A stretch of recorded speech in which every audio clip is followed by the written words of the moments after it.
Bonjour à tous. Je pense que c'est le signal pour nous pour pouvoir démarrer ce webinaire auquel je vous remercie d'assister. Donc, je vais me présenter. Je suis Maël Stéphan. Je suis sous-directeur en charge de la santé à la CEPAM du Tarn. Donc, nous sommes ravis de vous accueillir avec mon équipe sur ce webinaire consacré donc au suivi de l'isolement et au renforcement du rôle de votre profession, les infirmiers, dans le cadre de ce suivi d'isolement. Donc, je vais dire quelques mots juste pour rappeler le contexte.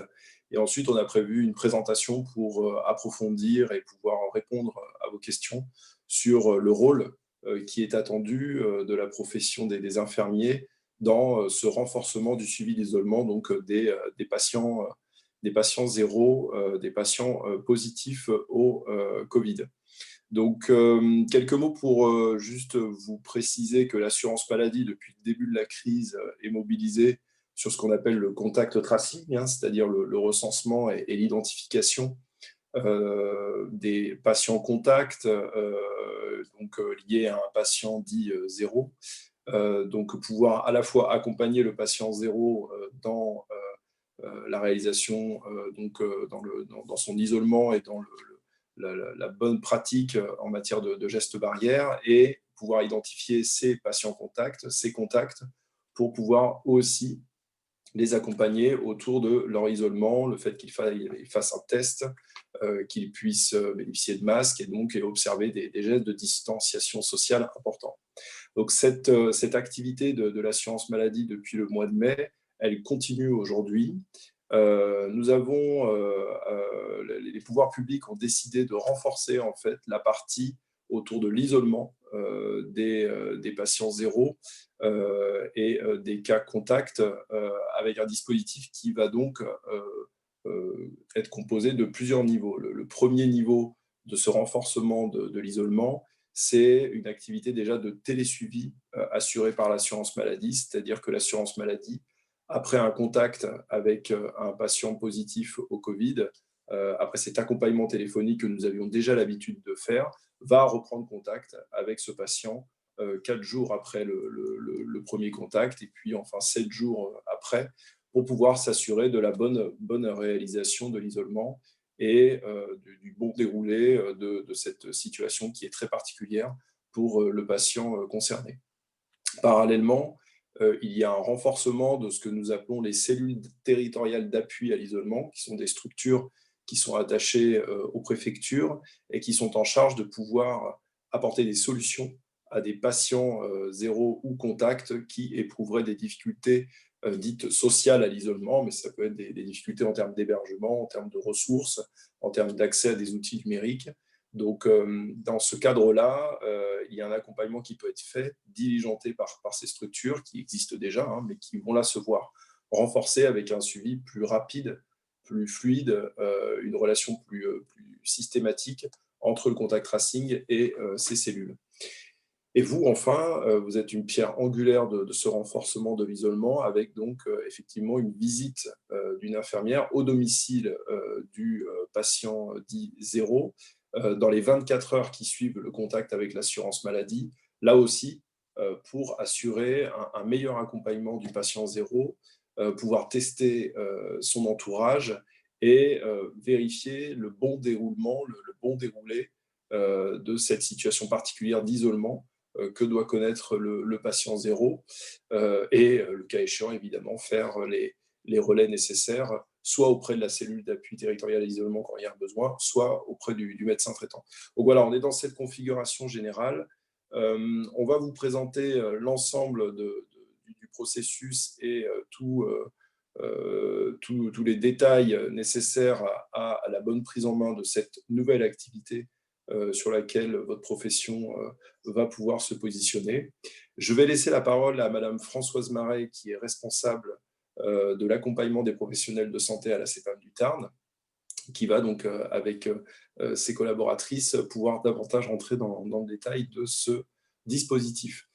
Je vous inciterai à ne pas hésiter à poser vos questions pour approfondir les différents sujets qui seront abordés. Il est extrêmement important que vous puissiez vous approprier pleinement ce dispositif qui est très nouveau, mais qui est essentiel pour le bon déroulé de cette lutte contre la Covid-19, où, on le sait, les bonnes pratiques autour, qui doivent se mettre en place autour des patients zéro et des cas contacts sont vraiment essentielles pour qu'on puisse maintenir un niveau épidémique acceptable, enfin en tout cas relativement suffisamment bas pour qu'il puisse être gérable par le système de santé.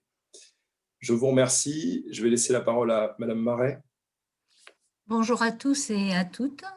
Donc, je vais prendre le relais de Monsieur Stéphane. En tout premier lieu, vous présenter les deux personnes qui m'accompagnent cet après-midi et qui, comme moi, sont dans la relation et l'accompagnement des professionnels de santé. Donc, soit professionnels de santé libéraux, soit professionnels de santé plus structurés en maison de santé ou en CPTS. Donc, sont avec moi Nathalie Durand qui vous fera la présentation et Stéphanie Benoît qui très gentiment s'occupe de tout ce qui est technique. On va essayer d'éviter au maximum les bugs. Donc, comme vous l'a dit Monsieur Stéphane, on a un nouveau dispositif qui se met en place. Ce nouveau dispositif, vous en connaissez déjà une grosse partie, c'est testé, tracé, isolé. Mais la grande nouveauté, c'est le suivi du patient positif à l'isolement. Et vous, infirmiers, allez accompagner ces patients. Donc, nous allons visualiser ensemble ce dispositif. Pendant cette présentation, ne soyez pas surpris, les micros sont coupés, mais vous allez pouvoir poser vos questions à travers le chat et nous prendrons bien sûr le temps d'y répondre en fin de présentation. Alors, une information qu'il me semble intéressante de vous donner aussi, c'est que cette réunion est filmée et nous ferons comme la précédente présentation, vous la retrouverez en ligne sur notre chaîne YouTube dès le 21 janvier. On vous enverra le lien pour y accéder à travers un mail courant de la semaine. Je laisse la parole à Nathalie qui va commencer à vous présenter ce dispositif et votre rôle. Donc, bonjour tout le monde. Voici les étapes du suivi d'isolement du patient zéro. Ce suivi se déroulera donc en 4 étapes. Donc, à J ou J+1, il y aura donc l'appel de la plateforme. Donc, lors de l'appel, pour la conduite de l'enquête sanitaire, la visite infirmière sera systématiquement proposée au patient. Le consentement du patient sera consigné dans Contact Covid, ainsi que la détection éventuelle d'un besoin d'accompagnement social. Cette visite est fortement recommandée pour garantir les meilleures conditions d'isolement et permettre de casser les chaînes de transmission du virus. Donc, si le patient est déjà suivi ou connaît un infirmier dont il souhaite l'intervention, il pourra le mentionner au conseiller de la plateforme et ces éléments seront saisis dans l'outil. Donc, la visite infirmier a lieu 24 heures après l'appel tracing. Donc, votre rôle consistera à relayer les messages de santé publique, faciliter l'appropriation de la démarche d'isolement, notamment au sein de la cellule familiale, éventuellement tester les personnes du foyer et identifier les situations nécessitant l'intervention donc de la cellule territoriale d'appui à l'isolement. Donc, vous informerez le médecin traitant de la réalisation de la visite de suivi. Et nous y reviendrons ultérieurement. Donc, ensuite, à J+4, il y aura le télésuivi par l'assurance maladie. Donc, le patient zéro fait l'objet d'un appel sortant à J+4, permettant l'accompagnement dans le respect des consignes d'isolement et éventuellement de répondre à des interrogations du patient. Aucun retour d'information n'est exigé de votre part vers l'assurance maladie sur la réalisation de la visite de suivi. Et le dernier point de ce suivi, c'est à J+7 où un SMS conversationnel par l'assurance maladie sera envoyé pour permettre au patient de l'informer de la fin de son isolement.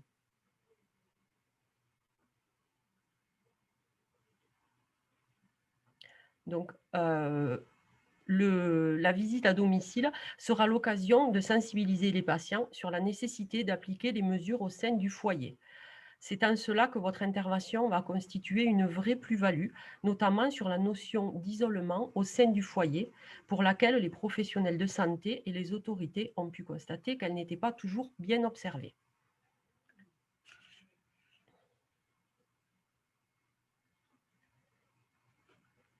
Alors là, on a pris... Ouais. Non. Juste la diapo avant, c'était sur les gestes barrières. Voilà. Donc, il sera demandé de faire un rappel sur les gestes barrières, bien évidemment, qui sont répétés depuis maintenant de longs mois, mais toujours un rappel est nécessaire. Donc, afin de faciliter l'appropriation de la démarche d'isolement, nous vous mettons à disposition un formulaire. Donc, ce document permettra de formaliser les recommandations adaptées que vous aurez délivrées aux patients ou permettre une meilleure application, notamment au sein de la cellule familiale. Donc, l'envoi de ce formulaire était prévu en 2 vagues, donc une le 15 janvier et une deuxième le 25 janvier. Donc, il est prévu environ 100 exemplaires par infirmier.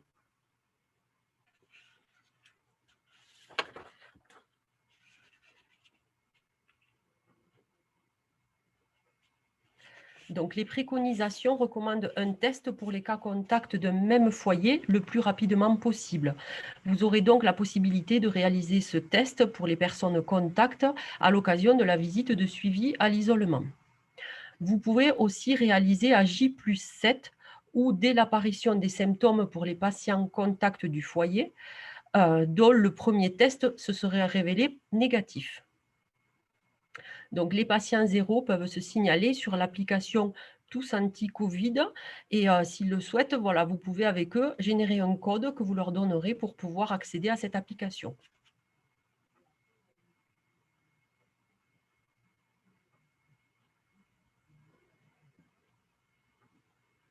Si durant la visite de suivi d'isolement, vous détectez une situation de vulnérabilité sociale ou des difficultés liées à l'isolement qui n'auraient pas été identifiées par l'assurance maladie au moment du contact par la plateforme, vous avez la possibilité d'en informer la cellule territoriale d'appui à l'isolement.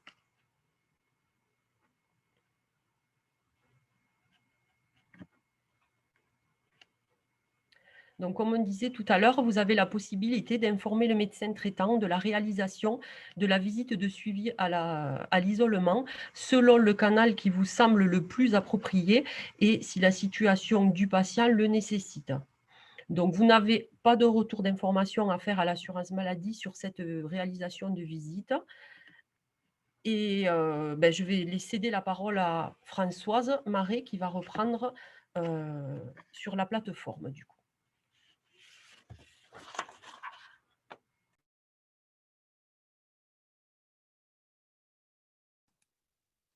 Avant de reprendre l'explication de cette plateforme, je veux juste insister, excusez-moi, sur votre importance et l'importance de cette visite, parce que il apparaît que tout ce qui est geste barrière est bien compris et bien suivi par la population dès que l'on est, excusez-moi, en extérieur. Par contre, ces gestes barrières sont beaucoup moins suivis dans la cellule familiale. Donc, votre rôle à vous, c'est vraiment d'insister sur cette notion de geste barrière, même à l'intérieur de la cellule familiale. Je vous prie de m'excuser, ça y est, j'ai repris mes esprits. Donc, sur la plateforme, vous allez me dire comment s'organise cette mise en relation. Donc, il faut savoir que chaque région a choisi une plateforme pour mettre en relation les patients et les infirmiers. Les infirmiers, donc pour la région Occitanie, la plateforme retenue est la solution InsiCare. Donc, cela va se passer de cette façon-là. Quotidiennement, on extraira de nos fichiers les personnes ayant demandé la visite d'un infirmier. Ces fichiers seront transmis à l'URPS et l'URPS injectera quotidiennement les besoins d'isolement dans la plateforme. Certains d'entre vous connaissent cette plateforme InsyCare, d'autres ne la connaissent pas. C'est un outil qui permet en effet de mettre en relation patients et infirmiers. Cette plateforme recense les professionnels de santé. Un professionnel de santé se connecte, crée son compte, renseigne son activité de soins habituelle sur InsyCare et la zone sur laquelle il veut intervenir. Derrière, normalement, un patient ou le coordinateur d'un établissement fait sa demande. Là, en l'occurrence, ce n'est pas le cas, puisque comme je vous le disais précédemment, les informations sont extraites des fichiers contact tracing envoyés à l'URPS pour que l'URPS l'injecte. Donc, une fois ces injections faites sur la plateforme, les infirmiers libéraux s'étant désignés comme disponibles et prêts à réaliser cette visite de suivi à l'isolement, reçoit la demande. L'infirmier libéral accepte la demande de soins en cliquant sur le lien qui lui est envoyé et c'est cet infirmier-là, bien sûr, qui sera mis en contact avec le patient. Si vous souhaitez d'autres informations sur cette plateforme, n'hésitez pas à poser des questions. Je vous y apporterai des réponses en fin de présentation. Vous retrouverez sur cette diapositive les numéros et mails vous permettant de pouvoir contacter le support InsyCare.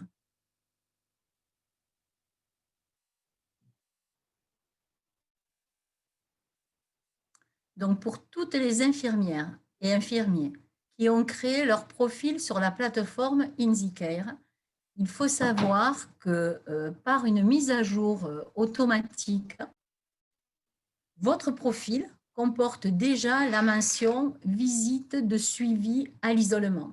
Si vous ne souhaitez pas intervenir dans ce dispositif, c'est à votre main, il vous suffit d'aller le décocher. Si vous n'êtes pas inscrit, si vous décidez de vous y inscrire, vous créez votre compte et à ce moment-là, lorsque vous choisirez les soins pour lesquels vous rentrez dans ce dispositif, vous pourrez cocher « Visite suivi à l'isolement ». Il faut savoir aussi que l'inscription sur la plateforme et son usage sont gratuits dans notre région. Gratuit, ce n'est pas un terme que j'affectionne. Ce n'est pas gratuit. Il a un coût. C'est un abonnement de 8 € annuel, mais il est pris en charge en Occitanie par l'URPS.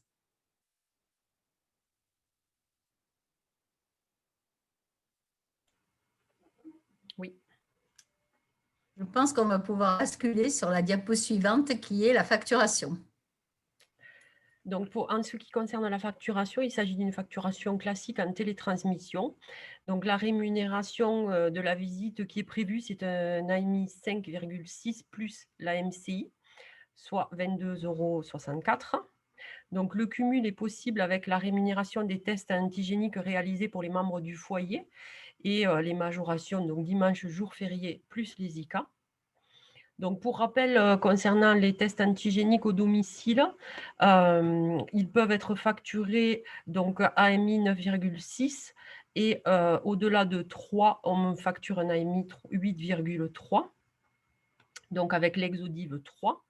Et il est prévu donc l'envoi d'un courriel dans la semaine à venir qui va reprendre l'ensemble des détails de facturation.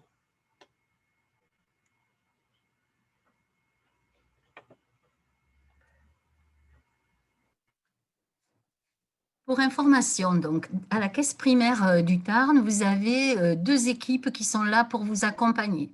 Les délégués de l'assurance maladie et les conseillers informatiques service. Je ne sais pas si vous avez leurs adresses mail. Elles sont diffusées à la fin de ce diaporama et vous le retrouverez sur le PPT qui sera mis en ligne de façon à ce que vous puissiez, en cas d'interrogation, pouvoir revenir vers les uns ou les autres. Je voulais juste revenir sur la cellule territoriale d'appui à l'isolement. Cette cellule territoriale d'appui à l'isolement qui peut être contactée soit par la plateforme Contact Tracing en début de parcours, je dirais, hein, si dès le premier appel, on sent un besoin et une nécessité d'accompagnement, mais elle peut aussi être saisie par vos soins lors de cette visite. Je n'ai pas affiché le numéro dans cette présentation. Je vais vous le donner à l'oral parce que c'est un numéro qui est pour le département du Tarn. Pardon, excusez-moi. Donc, il vous faudra contacter, si besoin est, je vais vous donner le numéro, c'est le 05 63 45 61 61. Je vous le répète, 05 63 45 61 61. C'est le standard de la préfecture et vous devrez demander à être mis en relation avec le permanent SIDPC. Donc, je vais vous l'épeler Simone, Isidore, Denise, Patrick, Christophe.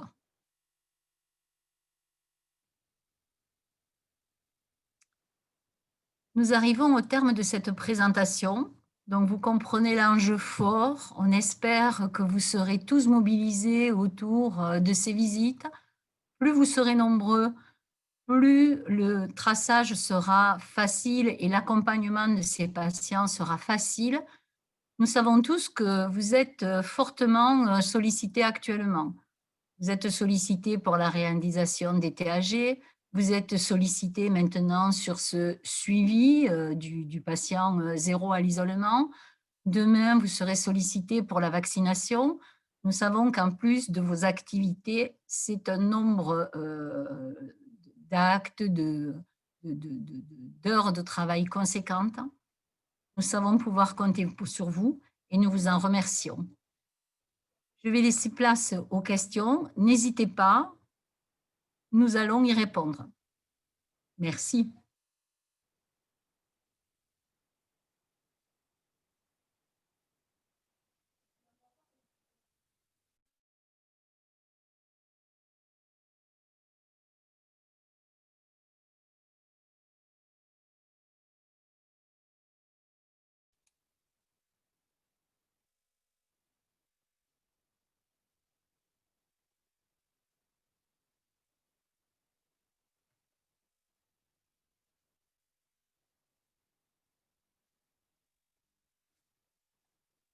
Alors, pour l'instant, je ne vois aucune question. Je ne sais pas si vous n'en avez pas, si, voilà. Si vous n'avez pas de questions, ma présentation s'arrêtera là.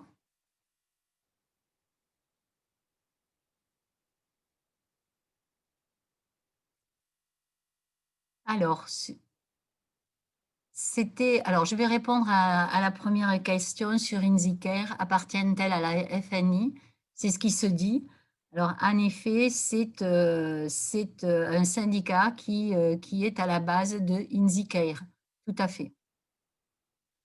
Pour autant, vous n'êtes pas... alors, je vais revenir là-dessus.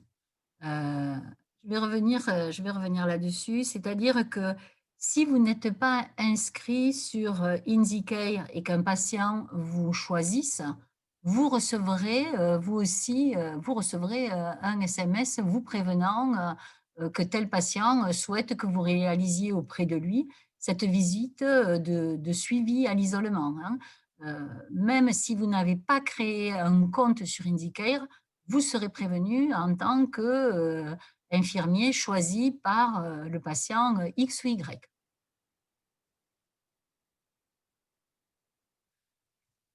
Alors, InsiCare, le fonctionnement, c'est celui-là. C'est-à-dire que pour tous les infirmiers qui ont créé une fiche sur InsiCare est selon ce que vous avez rentré dans l'outil InsiCare avec la zone géographique sur laquelle vous voulez intervenir et le type de soins que vous voulez réaliser. Quand un patient donc, se situant dans la zone géographique que vous avez déterminée souhaite la visite d'un patient, vous et d'autres infirmiers allez recevoir un SMS disant qu'il y a une visite de suivi à faire, voilà. Et vous l'acceptez, l'infirmier qui l'accepte en premier, bien sûr, et l'infirmier qui reprend contact avec le patient. Et pour tous les autres, cela s'annule. Alors, c'est peut-être pas, je vais vous répondre à cette question aussi. Alors, j'ai plusieurs questions. Si J plus 7, mais charge virale toujours importante, le patient ne doit-il pas rester encore à l'isolement? Nathalie, est-ce que tu veux répondre à cette question?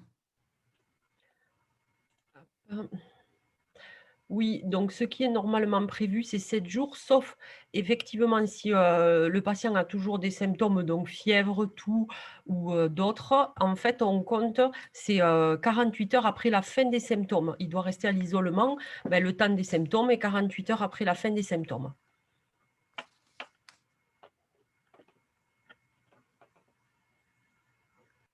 Alors, je ne retrouve pas, me dit-on, la visite à l'isolement sur InsiCare. C'est coché, je pense, soins, visite sanitaire à domicile Covid. Est-ce que cela vous parle? Est-ce que vous le retrouvez?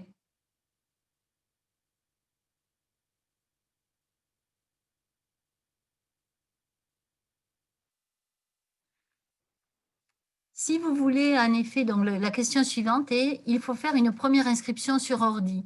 Si vous voulez créer votre fiche, oui, hein, je vous invite à aller sur le site InsiCare de façon à créer votre fiche sur ce site-là.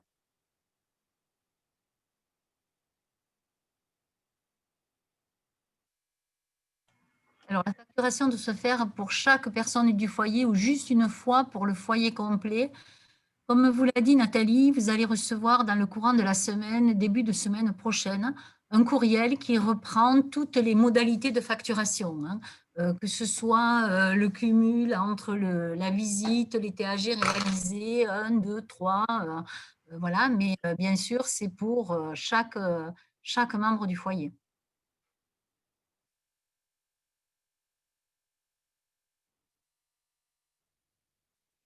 C'est exact. Je vois un message qui dit « Toutes les IDE sont dans InsiCare suite à l'inscription à l'ordre ». C'est vrai, toutes les infirmières sont dans l'outil InsiCare. Par contre, c'est à elles, si elles le souhaitent, d'activer leur profil. Ce n'est pas parce qu'elles sont dans InsiCare, sauf pour ce dispositif particulier, mais même sur ce dispositif particulier, les infirmiers qui n'auraient pas créé leur profil sur InsiCare ne recevront que les demandes qui leur seront propres, si un assuré les sollicite personnellement. Elles ne recevront pas la globalité des demandes, hein, ne recevront les demandes de visite pour des patients dans une certaine localité que si elles ont complété la fiche en disant qu'elles intervenaient dans ce cadre de soins-là et sur cette zone géographique-là. Hein. Ce n'est pas parce que les IDEL sont inscrites dans InsiCare qu'elles reçoivent toutes les demandes. Hein. Absolument pas. Les patients appelleront-ils directement leurs IDEL? Non, ça ne se passe pas, ce n'est pas ce qui est prévu. C'est vraiment un SMS qui arrive vers les IDEL et c'est les infirmiers qui, derrière, rappellent les patients. Alors, la CEPAM demandera aux patients s'ils ont déjà une infirmière ou pas. Oui, on demandera aux patients s'ils ont une infirmière, s'ils ont un infirmier ou une infirmière. Si le patient nous dit avoir un infirmier ou une infirmière, il nous communiquera les coordonnées de cet infirmier, nous les enregistrerons, ça sera injecté dans l'outil et de ce fait, un SMS partira vers l'infirmier ou l'infirmière que le patient aura choisi. Oui, alors je vois une d'entre vous me met « j'ai visite patient Covid ». Oui, je pense que ça doit être le mode, le motif retenu. L'autre jour, nous, sur une formation, donc, on nous avait parlé de visite sanitaire Covid. Donc, oui, ça doit être le bon motif. Comment être assuré que les patients auront le choix du professionnel infirmier? Là, vous ne pouvez que nous faire confiance, hein. C'est des agents CEPAM et MSA qui sont sur le plateau contact tracing. C'est dans leur script, hein, ils passent par un questionnement, tout est calé, donc un déroulé d'entretien. Et dans le déroulé d'entretien, systématiquement, on propose la visite d'un infirmier. Et derrière, si la réponse est oui, la question suivante est: connaissez-vous un infirmier? Donc oui, voilà. Mais je peux pas vous assurer autrement que comme ça.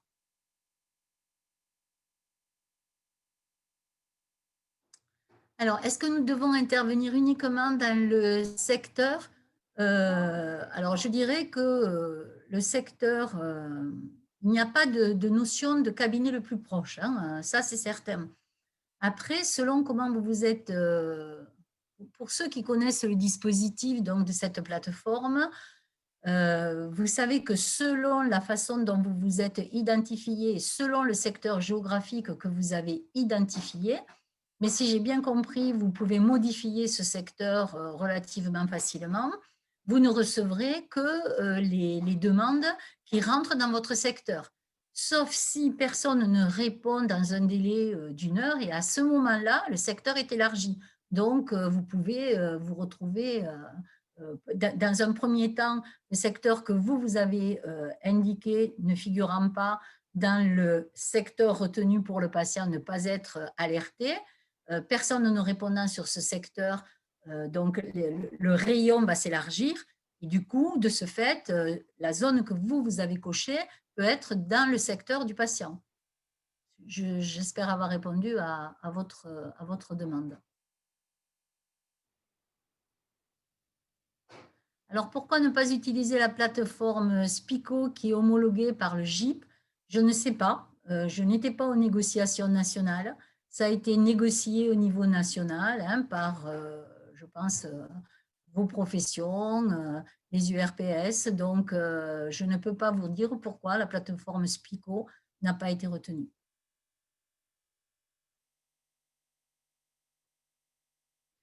Alors, il me semble que les IDE remplaçantes n'ont pas accès à InziCare si les IDE remplaçantes ont accès à InziCare.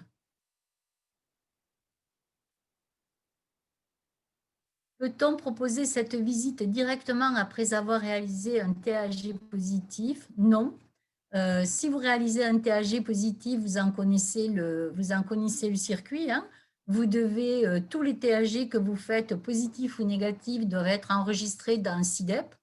Et tous les TAG positifs doivent, eux, être enregistrés en plus dans Contact Tracing. Et à partir de là, les informations vont remonter, la personne sera alertée, voilà, on repart sur l'organisation classique.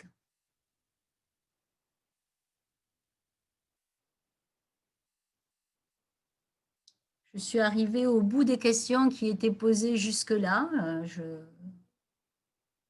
Alors, je vous redis le numéro de la CTAI, de la cellule territoriale d'appui à l'isolement. Donc, c'est un numéro, vous basculez sur le standard de la préfecture et le numéro en est le 05 63 45 61 61 et vous demandez à être mis en relation avec le permanent SIDPC.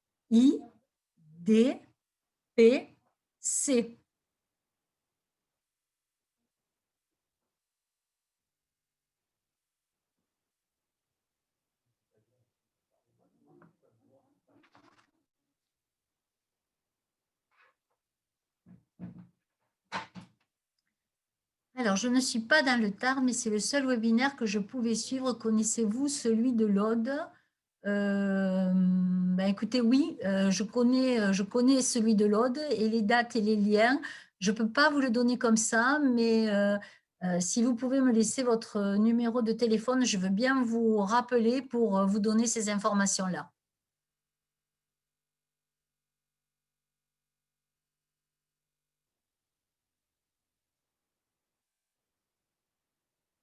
Et de l'Hérault, c'est pareil, je peux vous dire quels sont les jours de présentation si ces présentations ne sont pas terminées. Mais pareil, laissez-moi vos numéros de téléphone et je vous recontacte, ou moi ou Nathalie, et on vous donne la date et comment s'y connecter.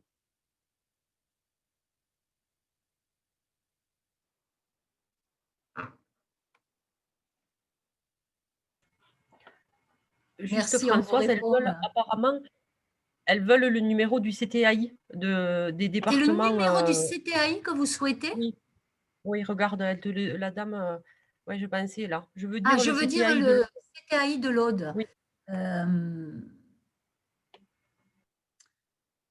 Non, je suis pas sûre de l'avoir. Je vais le vérifier. Si je l'ai, je vous le donne. Mais j'en suis pas sûre. Laissez-nous juste vous coordonner et nous vous rappelons.